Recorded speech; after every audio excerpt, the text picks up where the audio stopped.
কোনে ফাঁসি দিছে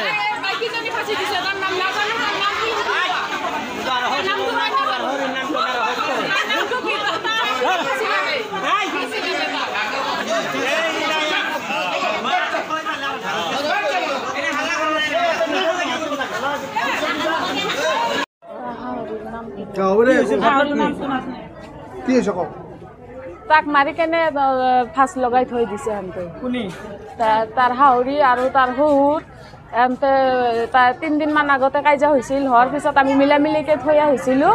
থৈ অহাৰ পিছত তোমাৰ আজি মংগলবাৰ বুধবাৰ ৰবিবাৰে কাজিয়া কৰিছিল কাজিয়া কৰাৰ পিছত আজি মংগলবাৰে সিহঁতে কৈছে যে আমি ঘৰত আনি কেনে দি থৈ যাম সিহঁতে দিয়া নাই নেদৰ পিছত আজি সি ডেড বডি হৈছিল চলটো মৰছি মৰাৰ পিছত ইয়াতে আনি কেনে থৈ কেনে আমি আহিছোঁ আমি শুনা নাই বেলেগৰ পৰা শুনি কেনে আমি ইয়াতে আহিছোঁ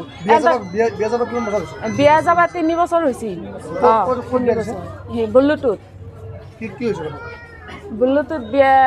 দিছোঁ আমি গাঁৱৰ নাম হীৰাজানী জীয়কটোৰ নাম নাৰ্গিছ পাৰভিন এতিয়া তাৰ হাজবেণ্ড অহা নাই এতিয়া হাজবেণ্ডে ক'ত গৈছে নাজানো আমি কোনোৱে নাই এতিয়া গোটেইকেইটা পলাইছে আমাৰ দেখা পাই কেনে মেডিকেলত থৈ কেনে পলাইছে সিহঁতে গৰ্ভৱতী 5 মাহৰ গৰ্ভৱতী সি নাই এতিয়া আৰু চবকেইটাই গুচি গৈছে এটাও নাই